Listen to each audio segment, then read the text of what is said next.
ولا يؤخذ منها عدل ولا هم ينصرون صدق اللہ العظیم۔ رب اشرح لي صدری ويسر لي امری واحلل عقدۃ من لسانی یفقهوا قولی۔ جیسا کہ میں نے عرض کیا تھا، سورہ بقرہ کے 5ویں رکوع سے اور 14ویں رکوع تک تو مسلسل، بلکہ 15ویں رکوع کی بھی پہلی 2 آیات شامل کرنی ہوں گی۔ یہ 10 رکوعوں سے 2 آیات زائد ہیں کہ جن میں خطاب کل کا کل بنی اسرائیل سے ہے۔ البتہ اس میں یہ فرق ہے کہ پہلا رکوع جو ہے وہ ان کو دعوت پر مشتمل ہے، نبی اکرم صلی اللہ علیہ وسلم پر ایمان لانے کی پرزور دعوت۔ بقیہ یہ 9 رکوع جو ہیں یہ ان پر فرض قرارداد جرم ہے جو عائد کی جا رہی ہے۔ ہم نے تمہارے ساتھ یہ احسان و اکرام کیا، تم پر یہ فضل کیا، یہ کرم کیا، تمہیں یہ حیثیت دی، تمہیں یہ مقام دیا، تم نے اس طور سے اپنے اس مشن کی خلاف ورزی کی، اپنے مقام اور مرتبے کو چھوڑ کر اور دنیا پرستی اختیار کی۔ یہ جو 9 رکوع ہیں ان میں بنی اسرائیل کی تاریخ کا تو یوں سمجھیے کہ ایک بہت بڑا حصہ اور نمایاں اس کے فیچرز آئیں گے، لیکن یہ سمجھ لیجئے کہ اصل میں یہ امت مسلمہ کو بھی ایک پیشگی تنبیہ ہے کہ کوئی مسلمان امت جب بگڑتی ہے تو یہ چیزیں اس میں آ جاتی ہیں۔ چنانچہ احادیث موجود ہیں حضور کی، لَيَأْتِيَنَّ عَلَىٰ أُمَّتِي مَا أَتَىٰ عَلَىٰ بَنِي إِسْرَائِيلَ حَزْوَ النَّعْلِ بِالنَّعْلِ۔ میری امت پر بھی وہ سب حالات وارد ہوں گے جو بنی اسرائیل پر آئے، بالکل ایسے جیسے ایک جوتی دوسری جوتی سے مشابہ ہوتی ہے۔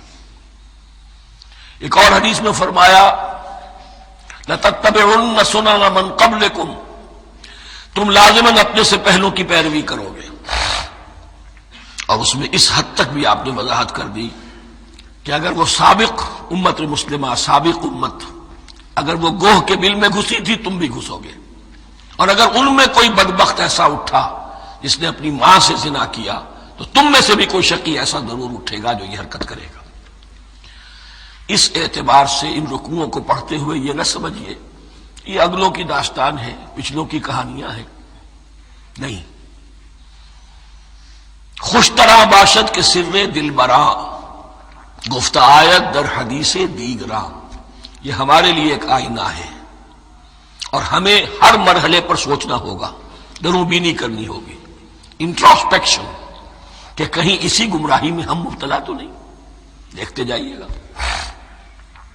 دوسرا نقطہ پہلے سے یہ سمجھ لیجئے، یہ جو 2 آیتیں میں نے 6 رکوع کی تلاوت کی ہیں، بعین ہی یہی 2 آیتیں 15ویں رکوع میں آئیں گی، اور اس کو یوں سمجھیے کہ 2 بریکٹس ہیں۔ 9 رکوعوں کا مضمون ان 2 بریکٹس کے درمیان ہے۔ یہ 2 آیتیں یہاں سے بریکٹ شروع ہو رہی ہیں، وہ 2 آیتیں ان پر بریکٹ ختم ہو رہی ہیں، بعین ہی وہی آیات۔ ایک آیت میں تو شوشے کا بھی فرق نہیں، دوسری آیت میں صرف ترتیب بدلی ہے، مضمون وہی ہے۔ اس کے مابین جو کچھ ہے، اس سے باہر یہ جو 5واں رکوع تھا اس کے مضامین گویا کہ ضرب کھا رہے ہیں بریکٹ کے اندر کے سارے مضامین سے۔ یہ حساب کا بہت ہی عام فہم سا قاعدہ ہے، بریکٹ کے باہر کوئی رقم لکھی ہوئی ہے جس کے بعد کوئی زبر، کوئی جمع یا تفریق اگر نہیں ہے تو وہ ضرب کھائے گی، بریکٹ کے اندر جتنی بھی ویلیوز ہیں ان کے ساتھ ضرب کھائے گی۔ تو گویا کہ ہر قدم پر حضور پر دعوت، ایمان لانے کی دعوت اس پورے معاملے میں موجود ہے، اس لیے کہ اس میں بعض آیتیں ایسی آ گئی ہیں، ایک زیادہ نمایاں ایک کم نمایاں، جن سے کچھ لوگوں کو مغالطہ ہوا یا کچھ لوگوں نے فتنہ پیدا کیا جان بوجھ کر۔ یہ فتنہ ایک بار پیدا ہوا تھا اکبر کے زمانے میں، دین الہی کی شکل میں، کہ صرف خدا کو مان لینا، آخرت کو مان لینا اور نیک اعمال کرنا نجات کے لیے کافی ہے، کسی رسول پر ایمان لانا ضروری نہیں ہے۔ یہ صوفیہ میں بھی یہ فتنہ بہت بڑے پیمانے پر آیا۔ مسجد مندر ہکڑو نور، مسجد میں اور مندر میں ایک ہی نور ہے، سب مذاہب ایک ہی ہے، سارا فرق جو ہے شریعتوں کا ہے، عبادت کی ظاہری شکل کا ہے، وہ ہے رسولوں سے متعلق۔ رسولوں کو بیچ میں سے نکال دیجئے تو یہ دین الہی رہ جائے گا، اللہ کا دین۔ اتنا بڑا فتنہ تھا کہ جب ہندوستان میں سیاسی اعتبار سے، حکومت کے اعتبار سے مسلمانوں کا اقتدار چوٹی پر تھا، کلائمیکس پر، اکبر اعظم، اس وقت یہ دین الہی کا فتنہ اٹھا کہ دین محمدی کا دور ختم ہو گیا۔ وہ 1000 سال کے لیے تھا، 1000 سال پورے ہو گئے، اب الف ثانی ہے، دوسرا 1000 سال ہے، اس کے لیے نیا دین ہے۔ اسے دین اکبری بھی کہا گیا اور دین الہی بھی کہا گیا۔ اور اس میں ایک آیت آئے گی جس سے استدلال کیا ہے کچھ لوگوں نے۔ اس صدی میں پھر یہ فتنہ اٹھا تھا گاندھی کے فلسفے کے ذریعے سے، اور ایک بہت بڑا نابغہ انسان مسلمانوں میں سے، بہت بڑا نابغہ، جینیس، ابوالکلام آزاد، وہ بھی اس فتنے کا شکار ہو گیا۔ متحدہ قومیت، چنانچہ گاندھی اپنی پرارتھنا میں کچھ قرآن کی تلاوت بھی کراتا تھا، کچھ گیتا بھی پڑھواتا تھا، کچھ اپنشدوں سے، کچھ بائبل سے، کچھ گرو گرنتھ سے۔ معلوم ہو یہ سب ٹھیک ہے، سب ایک ہے، سب لوگوں کو ایک ہونا چاہیے، ایک قوم ہونا چاہیے۔ مذہب تو انفرادی معاملہ ہے، کوئی مسجد میں چلا جائے، کوئی مندر میں چلا جائے، گردوارے میں چلا جائے، کوئی چرچ میں چلا جائے، کوئی سینیگاگ میں چلا جائے، کیا فرق واقع ہوتا ہے؟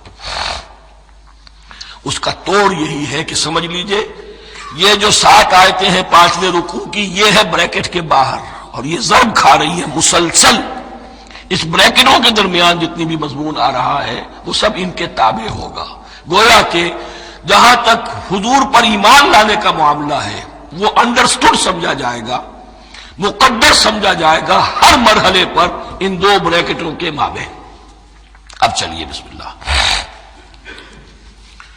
یا بنی اسرائیل اذکروا نعمتی التی انعمت علیکم وانی فضلتکم علی العالمین۔ اے اسرائیل کی اولاد، یاد کرو میرے اس انعام کو جو تم پر ہوا، اس کی وضاحت میں کر چکا ہوں، لیکن یہاں جو الفاظ آ رہے ہیں بہت زوردار۔ وانی فضلتکم علی العالمین،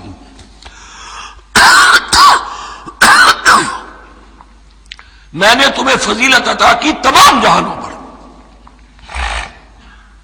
یہاں ایک قاعدہ نوٹ کر لیجئے، عربی نحو کا قاعدہ یہ ہے کہ کہیں ظرف جس میں کوئی شے ہے، ظرف کی جمع لے لیتے ہیں، مراد ہوتا ہے مظروف، ظرف کے اندر جو شے ہے اس کی جمع۔ تمام جہانوں پر فضیلت، کیا فرشتوں پر بھی فضیلت؟ نہیں، جہان والوں پر، تمام اقوام عالم پر تمہیں فضیلت عطا کی، یہ مطلب ہے اس کا۔ تمام عالموں پر، تمام جہانوں پر، یعنی تمام جہان والوں پر، اس انسان عالم انسانیت کے اندر جتنے بھی مختلف گروہ ہیں، نسلیں ہیں، طبقات ہیں، ان میں فضیلت عطا کی۔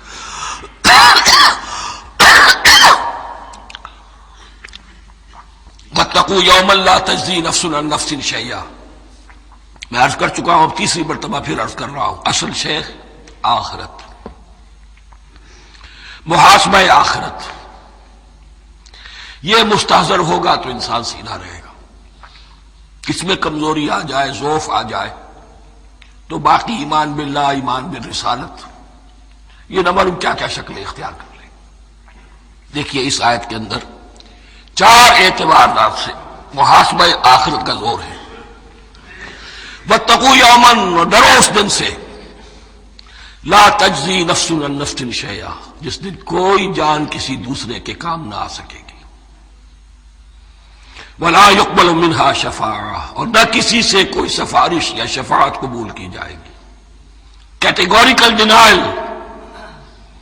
ولا يؤخذ منها عدل، نہ کسی سے فدیہ قبول کیا جائے گا۔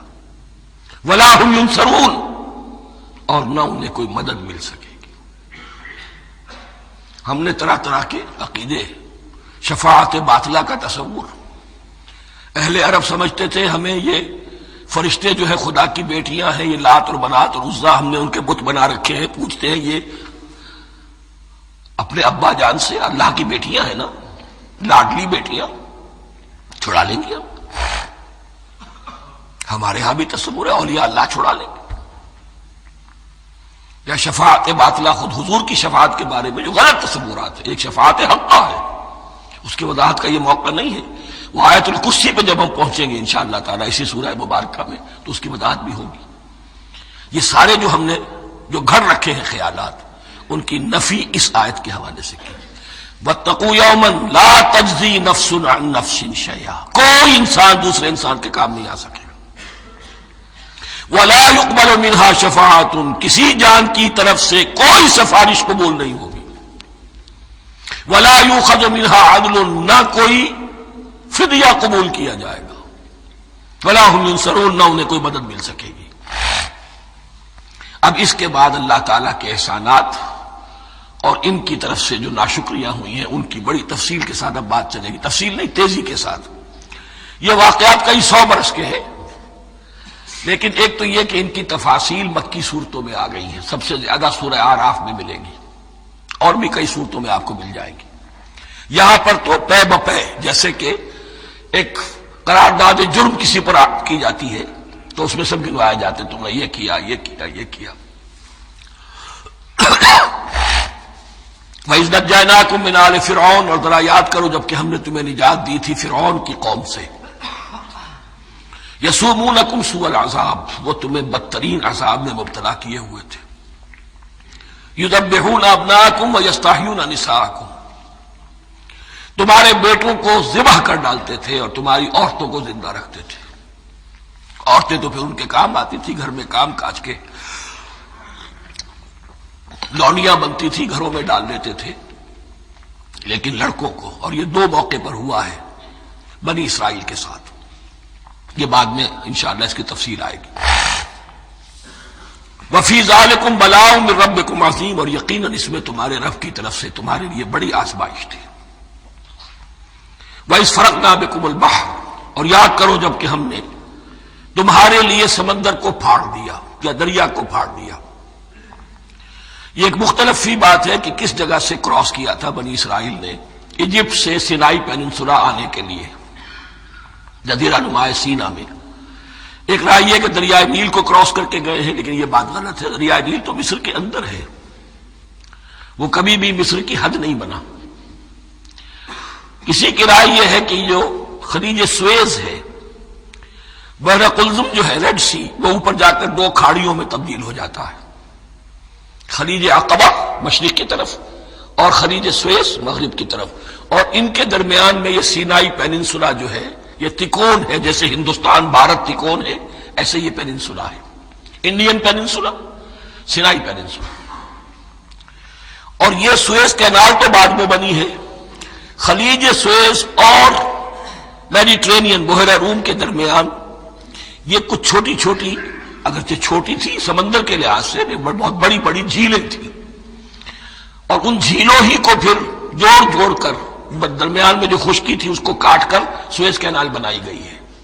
تو اب تو یہ ایک مسلسل ایک رابطہ ہے، لیکن معلوم ہوتا ہے کہ یا تو خلیج سویز کو کراس کیا ہے حضرت موسیٰ علیہ السلام نے، اور یہی میری رائے زیادہ یہی ہے، اس لیے کہ کوہ طور جو ہے وہ اس پیننسولا کی ٹپ پر ہے، نیچے ہے یہاں، جہاں پر بھی ان کا قیام رہا اور جہاں پھر حضرت موسیٰ کو 40 دن کے لیے کوہ طور پر بلا کر اور پھر انہیں تورات دی گئی ہے. تو معلوم ہوتا ہے کہ جو خلیج سویز ہے اسے کراس کیا ہے. کراس کس طرح کیا ہے کہ حضرت موسیٰ کے عصا کی ایک ضرب سے سمندر پھٹ گیا. فَكَانَ كُلُّ فِرْقٍ كَالطَّوْدِ الْعَظِيمِ، دونوں طرف چٹانوں کے مانند پہاڑ کی طرح جو ہے وہ سمندر کھڑا ہو گیا، اس کے راستے سے یہ نکل گئے. اور پھر جب فرعون اور اپنا لشکر لے کر جب آیا ہے اس نے سوچا ہم بھی نکل جائیں، وہ غرق ہو گئے، اس لیے کہ دونوں طرف کا پانی آپس میں مل گیا. یہ تھی کیفیت، اور معجزانہ کیفیت تھی. یہ کوئی فطرت کے یا نیچر کے اصول کے مطابق بات نہیں تھی، اور میں عرض کر چکا ہوں، آپ کو بتا چکا ہوں معجزہ کسے کہتے ہیں. وَإِذْ فَرَقْنَا بِكُمُ الْبَحْرَ فَأَنْجَيْنَاكُمْ، جب ہم نے تمہارے لیے یا تمہارے ساتھ سمندر کو پھاڑ دیا، تمہارے لیے، تمہارے گزرگاہ بنانے کے لیے، تو تمہیں تو نجات دے دی. وَأَغْرَقْنَا آلَ فِرْعَوْنَ وَأَنْتُمْ تَنظُرُونَ، اور تمہاری نگاہوں کے سامنے فرعون کے لاؤ لشکر کو غرق کیا، تم دیکھ رہے تھے. یہ گزر چکے تھے، اس ساحل پر کھڑے ہیں، ادھر سے یہ داخل ہوئے ہیں اور پانی دونوں طرف سے آ کر مل گیا اور یہ غرق ہو گئے.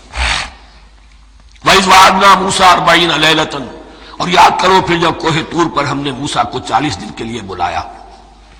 ثم اتخذتم العجل، ان کی غیر حاضری میں تم نے بچڑے کی پرستی شروع کر دی، اسے معبود بنا لیا، من بعد ہی، اس کی غیر موجودگی میں، وانتم ظالمون، تم بہت بڑا ظلم تھا جس کا ارتکاب کیا، ان الشرک لظلم عظیم، عظیم ترین ظلم جو ہے وہ شرک ہے، اور شرک جلی کی یہ شکل کہ بچڑے کو پوج رہے ہو۔ ثم عفونا عنکم من بعد ذلک، پھر ہم نے تمہیں اس کے بعد بھی معاف کیا، یہ ہمارا کرم رہا ہے، ہماری رحمت رہی، من بعد ذلک لعلکم تشکرون، تاکہ تم شکر کرو۔ وَإِذْ آتَيْنَا مُوسَى الْكِتَابَ وَالْفُرْقَانَ لَعَلَّكُمْ تَهْتَدُونَ، اور یاد کرو جب کہ ہم نے موسیٰ کو کتاب اور فرقان عطا فرمائی۔ یہ فرقان حق اور باطل کے درمیان فرق کر دینے والی چیز، اور کتاب عام طور پر جو آتا ہے وہ شریعت کے لیے آتا ہے، شریعت بھی دی، کتاب بھی دی، اور فرقان بھی دیا، لعلکم تہتدون، تاکہ تم ہدایت پاؤ۔ وَإِذْ قَالَ مُوسَىٰ لِقَوْمِهِ، اور یاد کرو جب کہ کہا تھا موسیٰ نے اپنی قوم سے، یا قوم انکم ظلمتم انفسکم باتخاذکم العجل، اے میری قوم کے لوگوں، یقیناً تم نے اپنے اوپر بڑا ظلم کیا ہے بچڑے کو معبود بنا کر، فتوبوا الی بارئکم، پس توبہ کرو اپنے پروردگار، اپنے خالق کی جناب میں۔ باری اللہ تعالیٰ ہے، باری، فاقتلوا انفسکم، تو قتل کرو اپنے آپ کو۔ یہ چیز جو ہے تورات میں تفصیل سے آئی ہے، قرآن میں نہیں ہے، اسی اعتبار سے میں نے آپ کو بتایا تھا کہ تورات کا مطالعہ اس اعتبار سے مفید ہے کہ بہت سے واقعات جن کا قرآن میں ذکر ہے، اجمالاً اشارہ ہے، اس کی تفصیل کے لیے ہمیں تورات سے رجوع کرنا پڑتا ہے، ورنہ یہ کہ اس آیت کا صحیح مفہوم واضح نہیں ہوگا۔ فاقتلوا انفسکم، اپنے آپ کو قتل کرو، کیا مانی؟ یہ قتل مرتد کی سزا ہے۔ وہاں معلوم ہوتا ہے کہ حضرت موسیٰ نے یہ حکم دیا، 12 قبیلے تھے، ہر قبیلے میں سے کچھ لوگوں نے یہ کفر اور شرک کیا، باقی لوگوں نے نہیں کیا۔ انہیں حکم دیا گیا کہ اپنے قبیلے کے لوگ ان کو قتل کریں جو ان کے قبیلے میں سے اس کفر کے مرتکب ہوئے۔ انفسکم سے مراد یہ اپنے قبیلے کے لوگوں کو تم قتل کرو، اس لیے کہ قبائلی زندگی جو ہوتی ہے آپ کو معلوم ہے، اس میں کوئی اور قبیلہ ہاتھ لگا دے تو قبائلی عصبیت بھڑک اٹھے گی۔ 70,000 یہودی قتل ہوئے، اس سے بڑی توبہ اور ممکن نہیں، اس سے بڑا پرج، کسی بھی آئیڈیولوجیکل پارٹی کے اندر پرج بہت ضروری ہوتا۔ کچھ لوگ آ گئے ایک نظریے کو قبول کر کے، رفتہ رفتہ نظریہ اوجل ہو گیا، کچھ مفادات، کچھ چودراہٹیں یہ مقدم ہو گئی، اسی سے جماعتیں خراب ہوتی ہیں، غلط راستے پہ پڑ جاتی ہیں، تحریکیں بھٹک جاتی ہیں۔ تو آئیڈیولوجیکل پارٹی، نظریاتی جماعتیں پرج کرتی رہتی ہیں کہ جو بھی ہمارے نظریے سے ہٹ گئے اب ان کو ہم کاٹ کر علیحدہ کر دیں، اور یہی سے قتل مرتد۔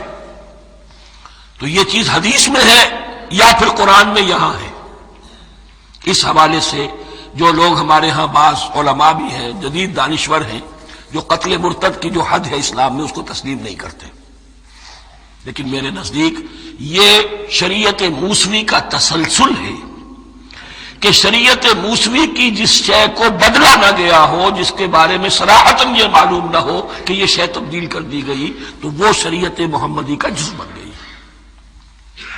زنا پر رجم کا معاملہ بھی یہی ہے، قرآن مجید میں رجم کی صحیح آیت کوئی موجود نہیں ہے، حدیث میں ہے۔ قرآن مجید میں مرتد کے قتل کے لیے کوئی آیت موجود نہیں ہے، حدیث میں ہے، سنت میں ہے، اور دونوں کی کا جو منبع ہے وہ اصل میں تورات ہے۔ تو اس بات کو اچھی طرح نقل کر لیجئے، یہ جگہ اکثر لوگ جو ہے یہاں بہت سرسری طور سے گزر جاتے ہیں، یہ بہت اہم ہے، اور اس کے لیے تورات کی طرف رجوع کیجئے۔ 70,000، 6 لاکھ کل تھے، جب یہ مصر سے نکلے ہیں 6 لاکھ تھے، کتنے عرصے کے بعد پیننسولا پہنچے ہیں، سینائی پیننسولا میں اور طور میں، کچھ اور ان کی تعداد بڑھ گئی ہوگی، لیکن یہ کہ ان میں سے 70 لاکھ کو قتل کیا اپنے ہاتھوں سے۔ ہر قبیلے نے اپنے جو مرتد تھے ان کو اپنے ہاتھ سے قتل کیا۔ فَتُوبُوا إِلَىٰ بَارِئِكُمْ فَاقْتُلُوا أَنفُسَكُمْ ذَٰلِكُمْ خَيْرٌ لَكُمْ عِندَ بَارِئِكُمْ، یہی تمہارے لیے تمہارے رب کے نزدیک بہتر بات ہے۔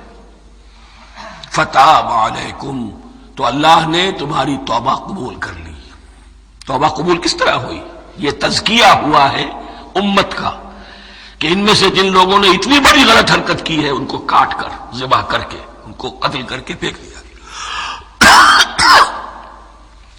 انہ هو التواب الرحیم، یقیناً وہ تو ہے ہی بہت توبہ کا قبول فرمانے والا اور بہت رحم فرمانے والا۔ وَإِذْ قُلْتُمْ يَا مُوسَىٰ لَن نُّؤْمِنَ لَكَ حَتَّىٰ نَرَى اللَّهَ جَهْرَةً، ایک اور واقعہ ان کی تاریخ کا۔ اور یاد کرو جب کہ تم نے کہا تھا اے موسیٰ ہم تو تمہاری بات نہیں مانیں گے۔ ایمان کے بعد جب لام کا حرف آئے تو اس کے معنی صرف تصدیق کے ہوتے ہیں۔ لن نؤمن لک، ہم آپ کی بات کی تصدیق نہیں کریں گے، حتیٰ نری اللہ جہرۃ، جب تک کہ ہم دیکھ نہ لیں اللہ کو عیاناً۔ ہمیں کیا پتا اللہ نے یہ کتاب دی آپ کو، آپ تو لے کر آ گئے۔ ہمارے سامنے تو پتھر کی کچھ تختیاں ہیں، اس پہ کچھ لکھا ہوا، کس نے لکھا ہمیں کیا پتا۔ اب دیکھیے ایک حضرت موسیٰ کی خواہش تھی رب ارنی انظر الیک، وہ کچھ اور شے تھی۔ یہ تخریبی ذہن ہے جو یہ کہہ رہا ہے کہ ہم بھی چاہتے ہیں کہ اللہ کو اپنی آنکھوں سے دیکھیں اور معلوم ہو کہ واقعی اس نے یہ کتاب آپ کو دی ہے۔ فَأَخَذَتْكُمُ الصَّاعِقَةُ، تو تمہیں آپ پکڑا ایک بہت بڑی کڑک نے، ایک بہت بڑی کڑک ہوئی اور سب کے سب مردہ ہو گئے۔ وَأَنْتُمْ تَنظُرُونَ، تمہارے دیکھتے دیکھتے ایک کڑک نے تمہیں آ لیا۔ ثُمَّ بَعَثْنَاكُم مِّن بَعْدِ مَوْتِكُمْ، پھر ہم نے تمہیں دوبارہ اٹھایا تمہاری موت کے بعد۔ بعض لوگ اس کی یہ تعویل کر رہے ہیں کہ یہ موت نہیں تھی بلکہ بے ہوش ہو گئے تھے، یعنی جو بھی کڑک تھی اس کی وجہ سے سب کے سب بے ہوش ہو کے گر گئے۔ لیکن میرے نزدیک یہاں تعویل کی ضرورت نہیں، بعد سے بعد الموت اللہ کے لیے کوئی مشکل نہیں۔ ہم الفاظ کو خواہ کاہے کو ان کے اصل جو مفہوم ہے جو کہ صاف ہے صریح ہے اس سے خواہ کاہے کے لیے موڑ کر لکھا جائے۔ ثم بعثناکم من بعد موتکم لعلکم تشکرون، تاکہ تم شکر کرو۔ وظللنا علیکم الغمام وانزلنا علیکم المن والسلوى، اور ہم نے تم پر ابر کا سایہ کیا۔ اب 6 لاکھ کا قافلہ چل رہا ہے، سینائی پیننسولا، صحرا، کوئی اونٹ نہیں، کوئی سایہ نہیں، دق و دق، دھوپ کی تبش۔ تو اللہ کا فضل ہوا کہ ایک سائے کی طرح ابر جو ہے ان کے ساتھ ساتھ جہاں جہاں وہ جا رہے ہیں وہ ابر ان پر سایہ کیے ہوئے۔ وانزلنا علیکم المن والسلوى، کھانے کو کچھ نہیں، تو من اور سلوہ نازل کیے گئے۔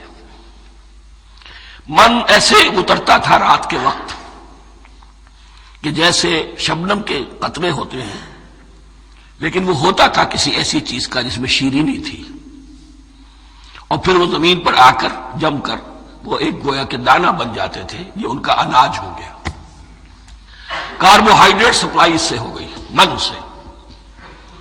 اور سلوہ ایک خاص قسم کا پرندہ بٹیر کی شکل کا جو بے پناہ بڑی تعداد میں ان کے بڑے بڑے جھنڈ آتے تھے شام کے وقت، اور وہ ان کے ڈیرا جہاں ہوتا تھا اس کے گرد وہ اتر آتے تھے، اور رات کی تاریکی میں یہ آسانی سے ان کو پکڑتے تھے، ان کو کھاتے تھے بھون کر، اور یہ ان کی پروٹین ہو گئی۔ پوری غذا جو ہے اللہ تعالیٰ نے ان کو فراہم کر دی۔ وَأَنزَلْنَا عَلَيْكُمُ الْمَنَّ وَالسَّلْوَىٰ كُلُوا مِن طَيِّبَاتِ مَا رَزَقْنَاكُمْ، کھاؤ ان پاکیزہ چیزوں کو جو ہم نے تمہیں عطا کی ہیں۔ وَمَا ظَلَمُونَا، ہم نے تو ان پر کوئی ظلم نہیں کیا۔ وَلَٰكِن كَانُوا أَنفُسَهُمْ يَظْلِمُونَ، لیکن وہ خود ہی اپنے اوپر ظلم ڈھاتے رہے، ہر قدم پر نافرمانی اور ناشکری۔ اس کی بھی ناشکری آگے آ جائے گی چل کر، من و سلوہ سے بھی ناشکری کی انہوں نے۔ وَإِذْ قُلْنَا ادْخُلُوا هَٰذِهِ الْقَرْيَةَ فَكُلُوا مِنْهَا حَيْثُ شِئْتُمْ رَغَدًا وَادْخُلُوا الْبَابَ سُجَّدًا وَقُولُوا حِطَّةٌ نَغْفِرْ لَكُمْ خَطَايَاكُمْ، اور یاد کرو جب کہ ہم نے تم سے کہا تھا اس شہر میں داخل ہو جاؤ اور پھر کھاؤ اس میں سے بافراغت جہاں سے چاہو جو چاہو، لیکن دیکھنا دروازے میں داخل ہونا جھک کر، اور کہتے رہنا مغفرت مغفرت مغفرت، ہم تمہاری خطاؤں سے درگزر فرمائیں گے۔ اس آیت کو سمجھنے کے لیے ذرا تاریخی بات سمجھ لیجئے۔ صحرائے سینا میں آنے کے بعد، اور یہ جو کتاب تورات انہیں مل گئی تھی، اس کے بعد حضرت موسیٰ علیہ السلام کے ہی زمانے میں انہیں جہاد اور قتال کا حکم ہوا۔ اس سے پوری قوم نے انکار کر دیا، یہ سورہ مائدہ میں آئے گا۔ اس پر اللہ تعالیٰ نے ایک سزا مسلط کر دی ان پر کہ 40 برس تک اسی صحرا میں بھٹکتے پھریں گے۔ اگر یہ ابھی قتال کرتے، جہاد کرتے، تو پورا فلسطین ان کے ہاتھ پر ابھی فتح کرا دیتے، لیکن چونکہ انہوں نے بزدلی دکھائی ہے، اب سزا یہ ہے فَإِنَّهَا مُحَرَّمَةٌ عَلَيْهِمْ 40 سَنَةً يَتِيهُونَ فِي الْأَرْضِ، اب 40 برس تک یہ اسی صحرا میں بھٹکتے پھریں گے، اور ارض فلسطین جو ان کے لیے ارض موعود تھی وہ ان پر حرام کر دی گئی 40 سال کے لیے۔ اس 40 سال کے عرصے میں حضرت موسیٰ کا بھی انتقال ہو گیا، حضرت ہارون کا بھی ہو گیا، اور اس عرصے میں ایک نئی نسل پیدا ہوئی۔ وہ جو غلامی کا داغ اٹھائے ہوئی نسل آئی تھی مصر سے، جن کے اندر مورل کیریکٹر جو ہے وہ بہت کمزور ہو جاتا ہے، غلامی کا یہ اثر ہوتا ہے۔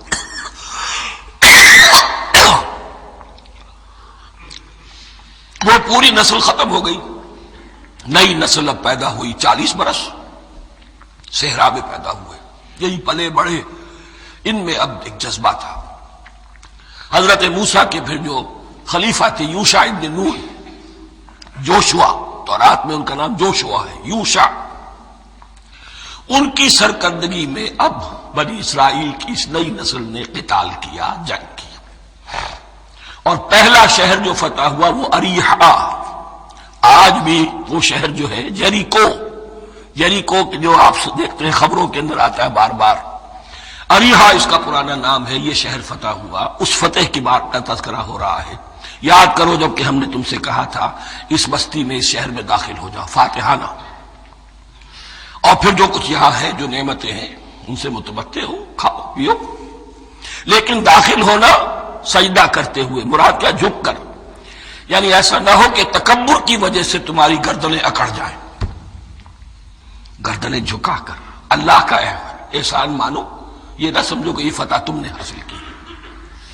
اس کی تفسیر اصل میں نظر آتی ہے حضور کی شخصیت میں، کہ جب فتح مکہ کے موقع پر مکے میں داخل ہوئے ہیں تو جس سواری پر آپ بیٹھے ہوئے تھے، آپ کی پیشانی اس کی گردن کے ساتھ جڑی ہوئی تھی۔ یہ وقت ہوتا ہے جب کہ تکبر اور تعلی، فاتح کی حیثیت سے آنا، اور بندہ مومن کے لیے یہی وقت ہے تواضع کا، جھکنے کا۔ وَقُولُوا حِطَّةٌ، حتیٰ یحط کہتے ہیں جھاڑ دینے کو، تو اس کے معنی کیا ہے، اے اللہ ہمارے گناہ جھاڑ دے، مغفرت، اے اللہ ہمیں مغفرت، ہماری مغفرت فرما، جو خطائیں ہو گئی بخش دے۔ قولوا حِطَّةٌ، تمہاری زبان پر استغفار ہونا چاہیے، تمہاری گردنیں جھکی ہوئی ہونی چاہیے۔ نغفر لکم خطایاکم، اگر تم اس پر عمل کرو گے ہم تمہاری خطائیں جو ہیں انہیں معاف فرما دیں گے۔ وسنزید المحسنین، اور جو تم میں محسن ہوں گے انہیں اور بھی زیادہ دیں گے، اور انعام و اکرام آئیں گے۔ فبدل الذین ظلموا قولا غیر الذی قیل لہم، تو ان میں سے جو ظالم تھے، جو بد کردار تھے، انہوں نے بدل دیا، ایک اور قول اختیار کر لیا اس قول کی جگہ جو انہیں کہا گیا تھا حتہ حتہ، انہوں نے کہنا شروع کیا ہنتا ہنتا، ہمیں تو گیہوں چاہیے۔ یہ بعد میں ابھی آ جائے گا اگلے رکوع کے اندر، کہ من و سلوہ سے ان کی طبیعتیں بھر گئی تھی ایک ہی چیز کھا کھا کے۔ اب وہ کہہ رہے تھے کوئی چیز ہمیں جو ہے زمین کی روئیدگی میں سے، پیداوار میں سے، تو وہ ان کے زبان پر انہوں نے مذاق اڑاتے ہوئے گویا کہ حضرت موسیٰ علیہ السلام کے ذریعے سے حکم ملا ہے، استہزاء کر رہے ہیں، حتۃ کی بجائے حنتۃ۔ فانزلنا علی الذین ظلموا رجزا من السماء بما كانوا یفسقون، تو جن لوگوں نے یہ حرکت کی تھی ان پر ہم نے آسمان سے ایک بہت بڑا عذاب نازل کیا۔ تورات سے معلوم ہوتا ہے کہ پلیگ آئی، اور جنہوں نے یہ حرکت کی تھی وہ سب کے سب ہلاک ہو گئے، یریکو کے اندر بما کانوا یفسقون، بسبب اس نافرمانی کے جو انہوں نے کی. وَإِذِ اسْتَسْقَىٰ مُوسَىٰ لِقَوْمِهِ فَقُلْنَا اضْرِب بِّعَصَاكَ الْحَجَرَ. اب یہ پھر صحرائے سینا کا واقعات آ رہے ہیں. ان میں ترتیب زمانی نہیں ہے. اریحا کی فتح جو ہے حضرت موسیٰ کے بعد ہے، لیکن اب یہاں پہ پھر ابھی وہ جو صحرائے تیہ میں جب بھٹک رہے تھے پھر اس کا ذکر ہے. وَإِذِ اسْتَسْقَىٰ مُوسَىٰ لِقَوْمِهِ فَقُلْنَا اضْرِب بِّعَصَاكَ الْحَجَرَ. اور جب کہ موسیٰ کی قوم نے موسیٰ سے پانی طلب کیا. اب صحرا میں آپ کو معلوم ہے جہاں پڑاؤ تھا اب وہاں پانی نہیں ہے. 6 لاکھ ہو 7 لاکھ ہو کتنے افراد ہو پانی چاہیے. وَإِذِ اسْتَسْقَىٰ مُوسَىٰ لِقَوْمِهِ فَقُلْنَا اضْرِب بِّعَصَاكَ الْحَجَرَ. تو ہم نے کہا کہ اپنے عصا سے ضرب لگاؤ چٹان. فَانْفَجَرَتْ مِنْهُ اثْنَتَا عَشْرَةَ عَيْنًا. تو اس سے 12 چشمے پھوٹ بہے. فجر کہتے ہیں کسی شے کے پھٹ کر کوئی چیز برآمد ہو. فجر جو ہوتی ہے فجر کا وقت رات کی تاریکی کا پردہ چاک ہوتا ہے اور سپیدہ سحر نمودار ہوتا ہے. فَانْفَجَرَتْ مِنْهُ اثْنَتَا عَشْرَةَ عَيْنًا. تو 12 چشمے پھوٹ بہے. قَدْ عَلِمَ كُلُّ أُنَاسٍ مَّشْرَبَهُمْ. یہاں اناس سے کیا مراد ہے؟ ہر قبیلہ. ہر قبیلے نے اپنا گھاٹ معین کر لیا. 12 قبیلے تھے. اگر علیحدہ علیحدہ نہ ہوتا معاملہ 12 چشمے اسی لیے دیے گئے کہ لڑے نہ جھگڑے نہ. پانی تو بہت بڑی چیز ہے. کہیں پانی پینے پلانے پہ جھگڑا اور کہیں گھوڑا آگے بڑھانے پہ جھگڑا، یہ تو قبائلی زندگی کے اندر ہوتی ہے چیزیں. تو اس اعتبار سے اللہ تعالیٰ نے ان کے لیے یہ سہولت کی کہ 12 چشمے پھوٹ بہے. قد علم کل اناس مشربہم. ہر ایک نے اپنا گھاٹ جان لیا، معین کر لیا. کلوا واشربوا من رزق اللہ. گویا کہ کہہ دیا گیا کہ کھاؤ اور پیو اللہ کے رزق میں سے. ولا تعثوا فی الارض مفسدین. اور زمین میں فساد مچاتے نہ پھرو. کھانے پینے کے لیے پانی بھی ادھر آ گیا، کھانے کے لیے من و سلوہ آ گیا. اب دیکھیے ان کی ناشکری. وَإِذْ قُلْتُمْ يَا مُوسَىٰ لَن نَّصْبِرَ عَلَىٰ طَعَامٍ وَاحِدٍ. یاد کرو جب کہ تم نے کہا تھا اے موسیٰ ہم ایک کھانے پر تو صبر نہیں کر سکتے. کھا کھا کے بکتا گئے ہیں من و سلوہ. فَادْعُ لَنَا رَبَّكَ. تو ذرا اپنے رب سے دعا کرو، پکارو ہمارے لیے اپنے رب کو. یخرج لنا. وہ نکالے ہمارے لیے مما تنبت الارض. زمین کی رویدگی اور پیداوار میں سے، نباتات ارضی میں سے. من بقلہا اس کی ترکاریاں، وقصائہا اور ککڑیاں، کھیرے اور ککڑیاں ان سب کے لیے یہ لفظ ہے. وفومہا ایک ترجمہ گیہوں کیا گیا ہے لیکن میرے نزدیک زیادہ صحیح ترجمہ ہے لہسن. اور سرائے کی زبان میں بھی اور ممکن ہے کہ سندھی میں بھی ہو تھوم. تھوم کہتے ہیں لہسن کو. یہ فوم کی بدلی ہوئی شکل ہے اس لیے کہ یہی علاقہ ہے جس میں عرب آئے تھے.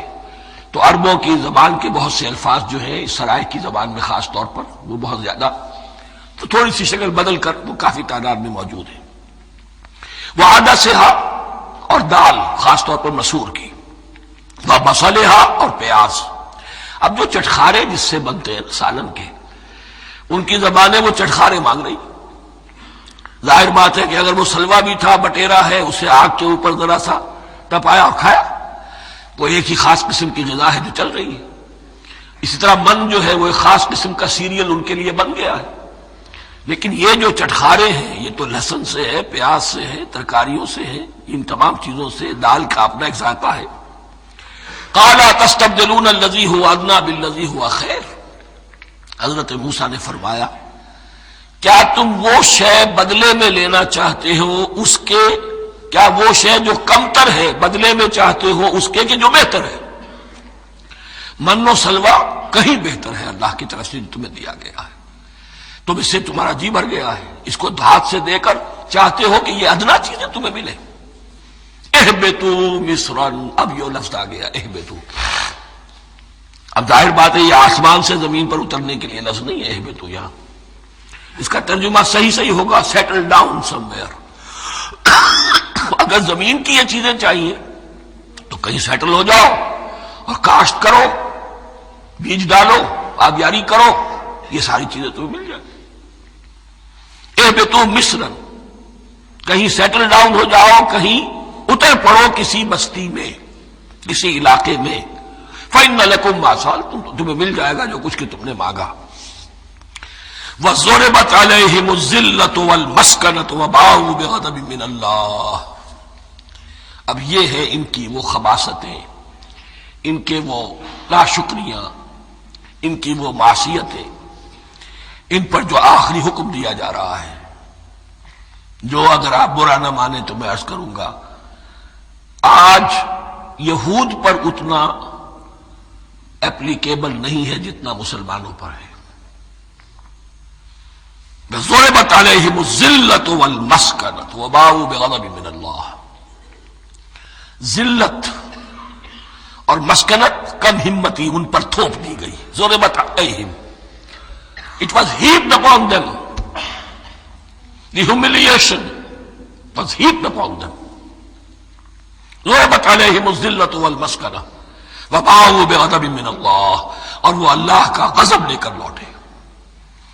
وہی امت جس کے بارے میں فرمایا وَأَنِّي فَضَّلْتُكُمْ عَلَى الْعَالَمِينَ، اسی امت کا پھر یہ حشر ہوا۔ کیوں ہوا؟ نافرمانی۔ تمہیں کتاب دی تھی کہ تم پیروی کرو، تمہیں کتاب دی تھی کہ اسے قائم کرو۔ وَلَوْ أَنَّ أَهْلَ الْكِتَابِ أَقَامُوا التَّوْرَاةَ وَالْإِنْجِيلَ وَمَا أُنزِلَ إِلَيْهِم مِّن رَّبِّهِمْ لَأَكَلُوا مِن فَوْقِهِمْ وَمِن تَحْتِ أَرْجُلِهِمْ۔ اگر یہ تورات اور انجیل کو قائم کرتے، نافذ کرتے، تو نعمتیں زمین بھی اگلتی، ان کے قدموں کے نیچے سے نعمتیں جو ہیں وہ پھوٹتی، اور ان کے سروں کے اوپر سے بھی بارش ہوتی نعمتوں کی۔ لیکن اگر تم نے اس کو چھوڑ کر اپنی خواہشات، اپنے نظریات، اپنے خیالات، اپنا تمرد، اپنی سرکشی، اپنی حاکمیت، اپنی مصلحتیں، اپنی عقل، اس کو بالا تر کیا، تو پھر جو قوم اللہ کے قانون کی، اللہ کی ہدایت کی، اللہ کی کتاب کی امین ہوتی ہے دنیا میں، وہ اللہ کی ریپرزنٹیٹو ہوتی ہے، نمائندہ ہوتی ہے۔ اگر وہ اپنے عمل سے مس ریپرزینٹ کرے اللہ کو، تو وہ کافروں سے بڑھ کر مغضوب اور کافروں سے بڑھ کر مبغوض ہو جاتی ہے، مغضوب بھی مبغوض بھی۔ انہیں کافروں کو تو دین پہنچانا تمہارے ذمہ تھا، تم نے دین ان کو کیا پہنچانا تھا، تم تو خود دین سے منحرف ہو گئے۔ آج اس جگہ پر امت مسلمہ کھڑی ہے کہ 1.25 بلین یا 1.5 بلین، 125 کروڑ عزت نام کی شے نہیں ہے، کہ عزت نام تھا جس کا گئی تیمور کے گھر سے، سارے معاملات دنیا کے G7 G15 کے ہاتھ میں ہے، سیکیورٹی کونسل اس کے پرماننٹ ممبر کا ویٹو ہے، اور نہ سیکیورٹی کونسل میں اور نہ کہیں کسی G7 میں، نہ G9 میں، نہ G15 میں کوئی مسلمان ملک نہیں۔ کس نمی پرست کی بھیا کیستی، ہماری اپنی پالیسیز کہیں اور طے ہوتی ہیں، ہمارے اپنے بجٹ کہیں اور بنتے ہیں، ہماری صلح اور جنگ کسی اور کے اشارے سے ہوتی ہے، یہ ریموٹ کنٹرول، یہ ذلت اور مسکنت۔ ہم کہتے ہیں ہماری شہرگ ہے کشمیر، اور جنگ کرنے کو تیار نہیں ہے۔ یہ خوف نہیں تو کیا ہے، یہ مسکنت نہیں تو کیا ہے؟ اگر اللہ پر یقین ہو اور اپنے حق پر یقین ہو، تو اگر شہر دوسرے کے قبضے میں ہے تو ہمت کرو، یا تخت یا تختہ، لیکن نہیں۔ آپ کے ریڈیو پر، ٹیلی ویژن پر خبریں آتی رہیں کہ اتنی مسلمانوں کے ساتھ یہ کر دیا، اتنی مسلمان عورتوں کی بے حرمتی کر دی، لیکن یہاں ہم بیٹھے ہوئے اپنے اپنے دھندوں میں، اپنے اپنے کاروبار میں، اپنی اپنی ملازمتوں میں، اپنے اپنے کیریئرز میں، دنیا میں کیا کچھ ہو رہا ہے۔ بہرحال اس وقت یہ جو ہے، میں نے جیسا کہ عرض کیا تھا کہ یہ ہے تاریخ بنی اسرائیل کی، لیکن خوشترا باشد کے سر دل براں، گفت آیت در حدیث دیگراں، یہ ہمارا نقشہ ہے آج اس آیت میں۔ ضربت علیہم الذلۃ والمسکنۃ وباءوا بغضب من اللہ، اور یہ کیوں؟ ذالک بانہم کانوا یکفرون بآیات اللہ، یہ اس لیے کہ وہ اللہ کی آیات کا انکار کرتے رہے. وَيَقْتُلُونَ النَّبِيِّينَ بِغَيْرِ الْحَقِّ، اللہ کے نبیوں کو ناحق قتل کرتے رہے. ہمارے ہاں بھی مجددین امت میں سے کتنے ہیں جو جیلوں میں ڈالے گئے، جن کو ایسی ایسی مار پڑی ہے کہ کہا جاتا ہے کہ ہاتھی کو بھی وہ مار پڑتی تو برداشت نہ کرتا. احمد ابن حنبل کے ساتھ کیا ہوا؟ ابو حنیفہ جیل میں انتقال کیا. امام مالک کے کندھے کھینچ دیے گئے، اتار دیے گئے، منہ کالا کر کے اور اونٹ پر بٹھا کر پھرایا گیا. امام دار الہجرہ شیخ احمد سرہندی جیل میں رہے. سید احمد بریلوی اور ان کے ساتھیوں کو خود مسلمانوں نے تہہ تیغ کیا ہے. بہرحال یہ داستانیں ہیں. اب نبی تو کوئی نہیں آئے گا، ان کے ہاں نبی تھے، ہمارے ہاں مجددین ہیں، علماء حق ہیں. جیسے کہ حدیث بھی ہے علماء امتی کا انبیاء بنی اسرائیل. تو جو انہوں نے انبیاء کے ساتھ کیا ہم نے مجددین اور علماء کے ساتھ کیا. ذالک بما عصوا وکانوا یعتدون، اور یہ ہوا ان کی نافرمانیوں کی وجہ سے اور حد سے تجاوز کرنے کی وجہ سے. اللہ تعالیٰ تو ظالم نہیں، اللہ نے تو اونچا مقام دیا تھا، ہمیں بھی خیر امت قرار دیا. کنتم خیر امت اخرجت للناس تأمرون بالمعروف وتنہون عن المنکر وتؤمنون باللہ. اب اگر ہم نے وہ اپنا مشن چھوڑ دیا تو ذلت اور مسکنت وہ ہمارا مقدر بن گئی. اللہ کا قانون اور اللہ کا عدل بے لاگ ہے، وہ فرام امہ ٹو امہ چینج نہیں ہوتا. سنت اللہ جو ہے لن تجد لسنت اللہ تحویلا ولن تجد لسنت اللہ تبدیلا، اللہ کی سنت بدلتی نہیں. بنی اسرائیل کا جو حشر ہوا آج وہ ہمارا ہو رہا ہے. بہرحال اس پر میری جو کتاب ہے سابق اور موجودہ مسلمان امتوں کا ماضی حال اور مستقبل، اس کا مطالعہ کیجیے. اب آ گئی وہ آیت کہ جس سے استدلال کیا گیا ہے کہ ایمان بالرسالت نجات کے لیے ضروری نہیں ہے. ان الذین آمنوا والذین ہادوا والنصارى والصابئین من آمن باللہ والیوم الآخر وعمل صالحا فلہم اجرہم عند ربہم ولا خوف علیہم ولا هم یحزنون. یقیناً جو لوگ ایمان لائے، اور اس سے مراد ہے جو ایمان لائے حضور پر، محمد پر صلی اللہ علیہ وسلم، والذین ہادوا اور جو یہودی ہو گئے، والنصارى اور نصرانی، والصابئین اور صابی وہ لوگ تھے عراق کے علاقے میں رہتے تھے جو کہتے تھے کہ ہم دین ابراہیمی پر ہیں، لیکن ان کے ہاں بھی بہت کچھ بگڑ گیا تھا. جیسے حضرت ابراہیم کی نسل حضرت اسماعیل کی نسل بگڑ گئی تھی تو اس طرح وہ بھی بگڑ گئے تھے. ستارہ پرستی زیادہ تر ان کے ہاں تھی. من آمن باللہ والیوم الآخر، جو کوئی بھی ایمان لایا اللہ پر اور یوم آخر پر، وعمل صالحا اور اس نے عمل کیے اچھے، فلہم اجرہم عند ربہم تو ان کے لیے محفوظ ہے ان کا اجر ان کے رب کے پاس. ولا خوف علیہم ولا هم یحزنون، اور نہ ان پر کوئی خوف ہوگا اور نہ وہ کسی حزن سے دوچار ہوں گے. ظاہر الفاظ کے اعتبار سے دیکھیے کہ یہاں ایمان بالرسالت کا ذکر نہیں ہے. ویسے تو اگر کوئی اس سے یہ غلط استدلال کرتا ہے تو اس کا پہلا جو اصولی جواب ہے وہ تو یہ ہے کہ ایسی حدیثیں بھی موجود ہیں من قال لا الہ الا اللہ دخل الجنہ، تو اس کے کیا معنی ہے؟ صرف کہنے سے جنت میں داخل ہو جائیں گے، کسی عمل کی ضرورت نہیں. جواب یہ دیا جائے گا پورے قرآن کو سامنے رکھو، پورے حدیث کے ذخیرے کو سامنے رکھو. کسی ایک جگہ سے کوئی ایک نتیجہ نکال لینا وہ صحیح نہیں. لیکن اس کے علاوہ وہ اصول جو میں بیان کر چکا ہوں کہ یہ سلسلہ شروع کہاں سے ہوا ہے.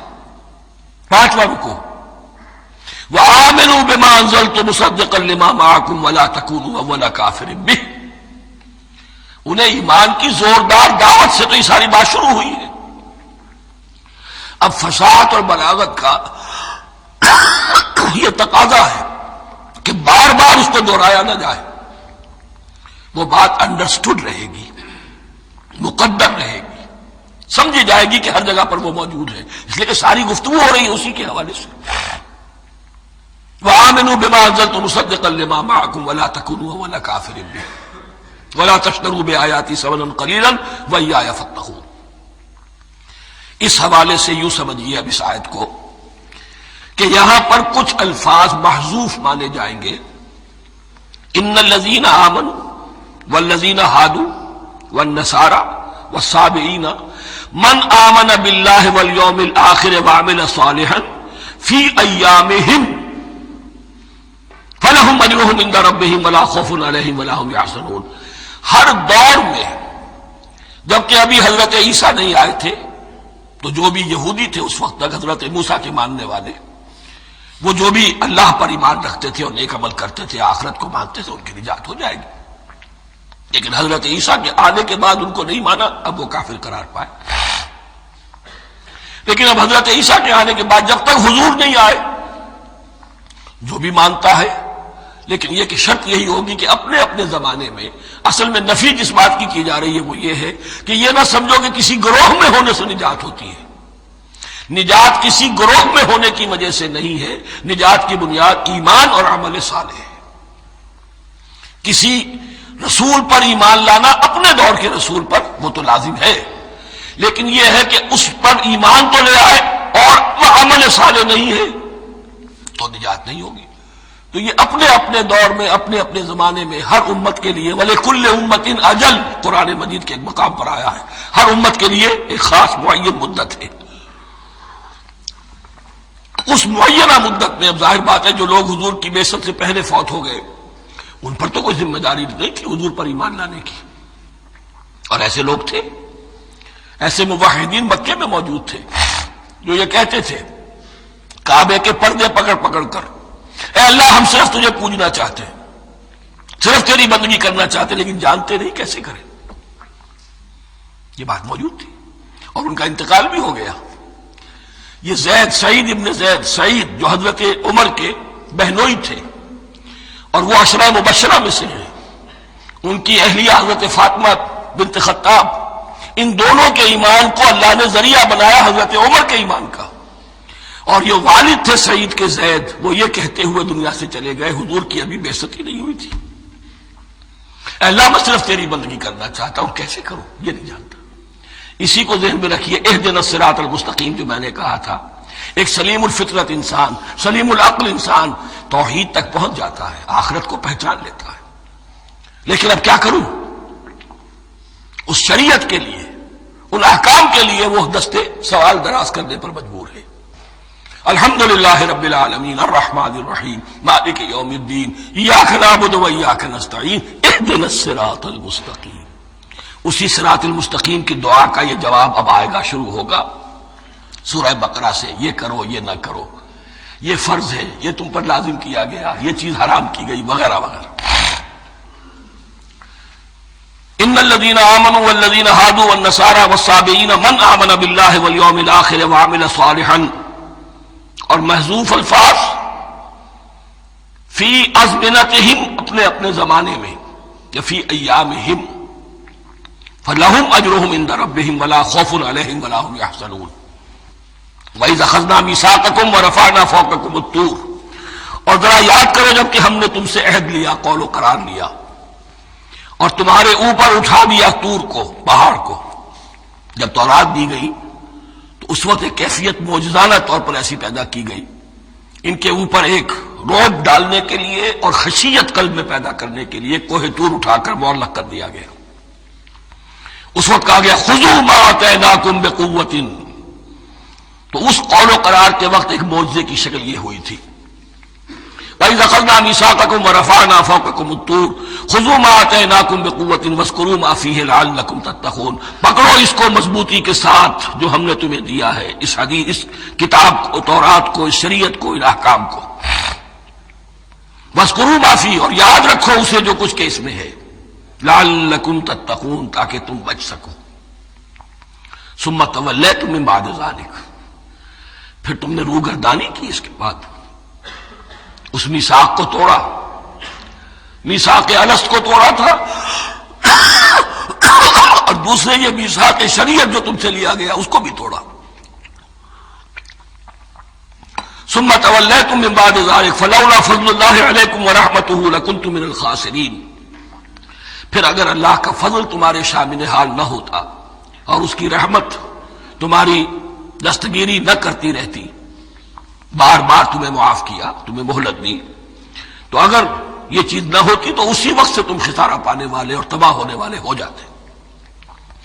وَلَقَدْ عَلِمْتُمُ الَّذِينَ اعْتَدَوْا مِنْكُمْ فِي السَّبْتِ، اور تمہیں خوب معلوم ہے تم میں سے وہ لوگ جنہوں نے سبت کے قانون کو توڑا، حد سے تجاوز کیا۔ یہ واقعہ تفصیل کے ساتھ سورہ اعراف میں آئے گا کہ ان کی شریعت میں ہفتے کا روز معین کر دیا گیا تھا، کوئی دنیاوی کام نہیں ہوگا۔ آج بھی وہ لوگ جو ہے سبت کو، جو بھی پریکٹسنگ جیوز ہیں، وہ اس کی پابندی کرتے ہیں اور بڑی شدت سے کرتے ہیں۔ لیکن ایک زمانے میں ایک خاص ان کا قبیلہ تھا کہ جس نے ایک بڑے ہی شرعی ہیلہ ایجاد کر کے اس قانون کی دھجیاں بکھیری۔ تفصیل ہم پڑھیں گے سورہ اعراف میں۔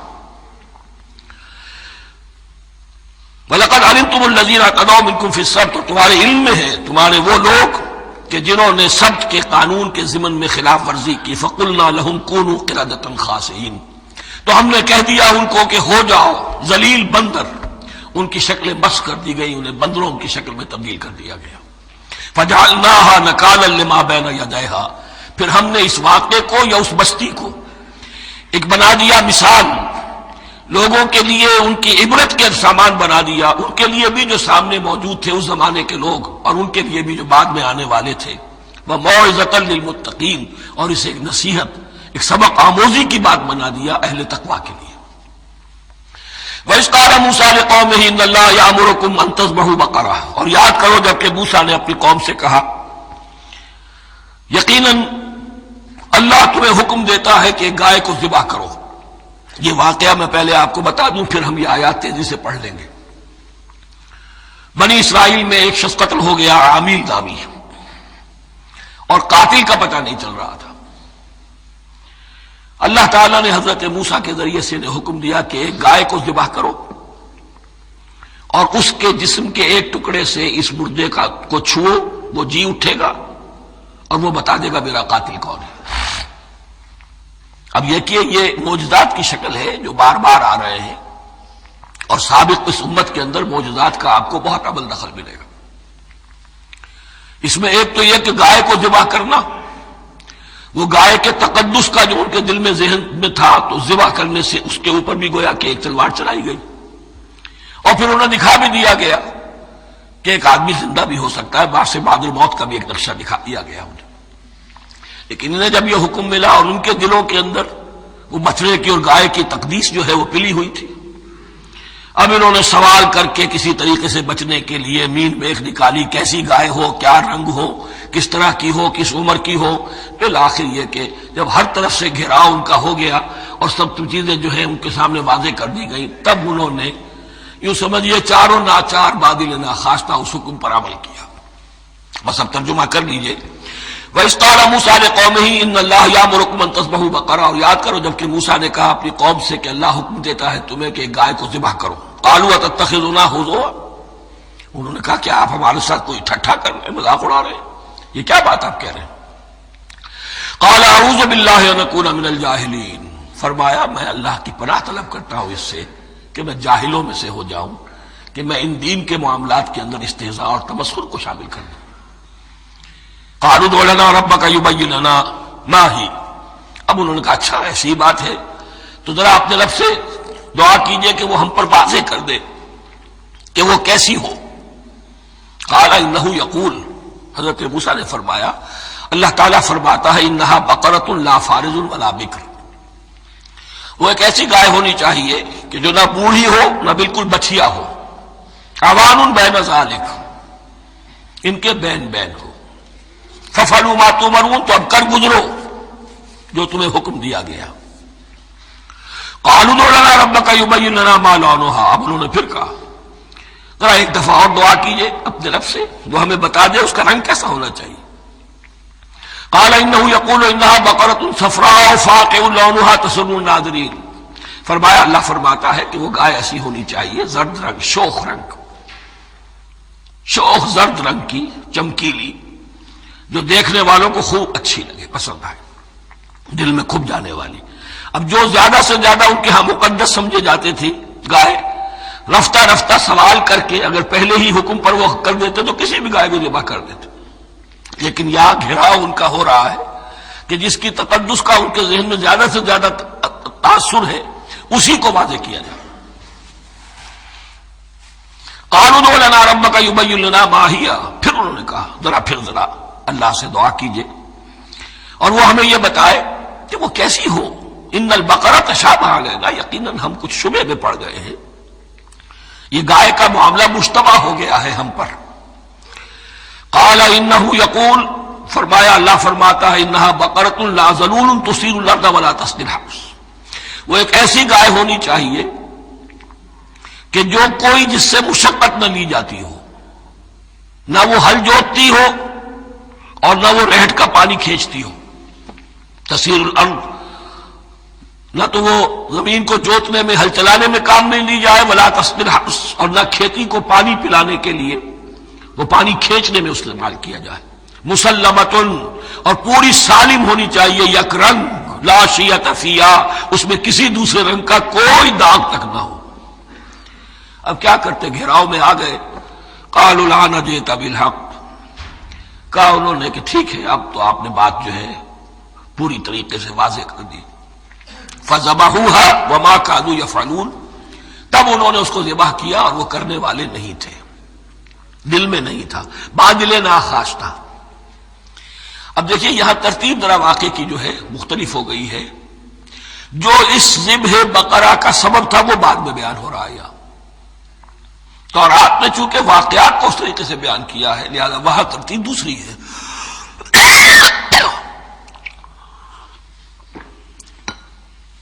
وَإِذْ قَتَلْتُمْ نَفْسًا فَادَّارَأْتُمْ فِيهَا، اور یاد کرو جب کہ تم نے ایک جان کو قتل کیا تھا اور اس کا الزام تم ایک دوسرے پر لگا رہے تھے، یعنی کسی کا پتہ نہیں چل رہا تھا قاتل کون ہے۔ وَاللَّهُ مُخْرِجٌ مَا كُنتُمْ تَكْتُمُونَ، اور اللہ تعالیٰ فیصلہ کر چکا تھا کہ جو کچھ تم چھپا رہے ہو اسے نکال کر رہے گا، واضح کرے گا۔ فَقُلْ نَضْرِبُوهُ بِبَعْضِهَا، تو ہم نے حکم دیا کہ اس کی لاش کو اس گائے کے ایک ٹکڑے سے، اس کے جسم کے ایک حصے سے ضرب لگاؤ۔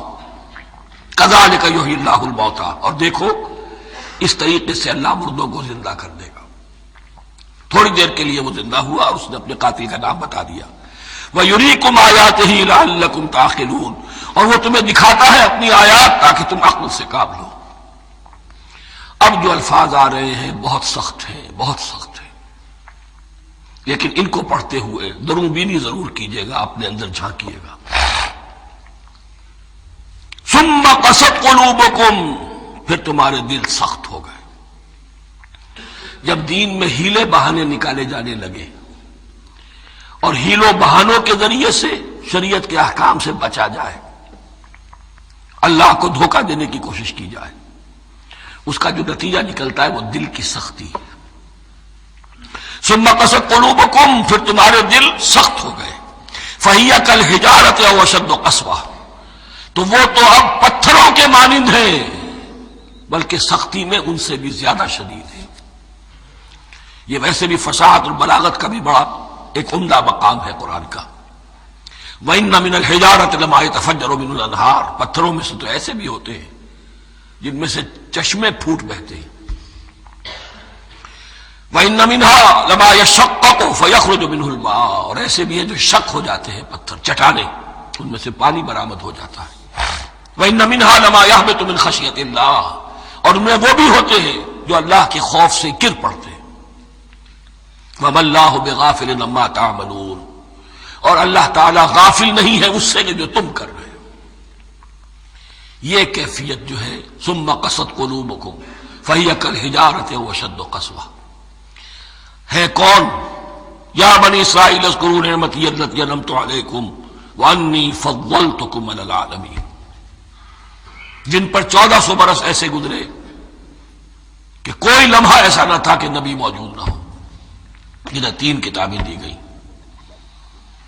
لیکن یہ کہ اپنی بدعملی، عقائد میں بھی مین بیخ کر کے اپنے آپ کو بچانے کے راستے نکال لینا، اعمال میں بھی ہیلوں کے ذریعے سے، کتاب الحیل کے ذریعے سے اپنے آپ کو ذمہ داریوں سے مبرہ کر لینا، اس کا نتیجہ پھر یہ نکلتا ہے۔ اللہ تعالیٰ مجھے اور آپ کو اس انجام بد سے بچائے۔ افتطمعون ان يؤمنوا لكم وقد كان فريق منهم يسمعون كلام الله ثم يحرفونه من بعد ما عقلوه وهم يعلمون